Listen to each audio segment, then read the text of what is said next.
Sure. Mind if I sprint back? Yeah, go for it. You look pretty good out there. Yeah. How'd you feel?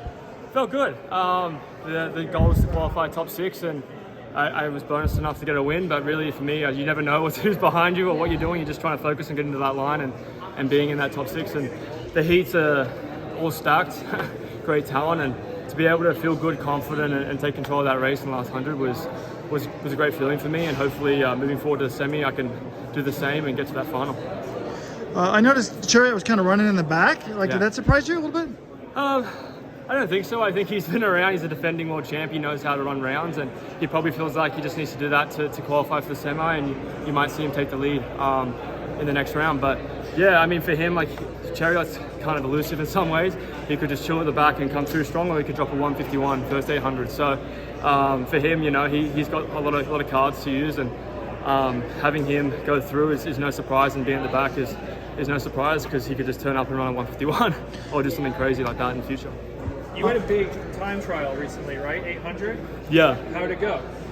It's not as impressive as you guys would think. It was a 149, but it was a 57, 52. It was just working on the close, and then we did a workout after that. It was I think it was like 3 by mile at like 440, and then we did like a 400 and a couple of 200s at like 54 and 26, 25. So just to get the legs going and feel like kind of in that championship setting when you're closing down and you want to be a bit pressured.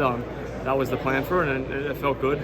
So we've been having an argument about your 800 PB. I told him it was 148.97. Yeah. And he's like, that's probably some indoor meet in the Big Ten. I said, I think it was. Yeah. Is that your actual 800 PB? Yeah, it is. I haven't run an outdoor 800 since I was like sophomore in high school. So it's been a while. I think it's like 157 outdoor, but I'd love to run 800 in the future. Hopefully Rich will let me do it. He's very, very into the 5K, 1500 more than an 8 1500, but hopefully later in the year maybe I can crack at an 8 and see if I can get under maybe 147 or quicker. It would be cool. So yeah, we'll see what happens. And the World Championship finals in the last couple of years have been so fast. Yeah. I mean, can you bank on that, or are you ready for anything? I think you got to be ready for anything. But when you have people like Timothy and you have Jakob and Stewie as well, they're not going to let it go slow. So at some point the race will rip, whether it's straight from the gun or after a lap. So for me, we prepare for that in training. We prepare for that in Oslo, and I think you'll see a very fast final. And my prediction will be under 3:30. So I got to prepare for that.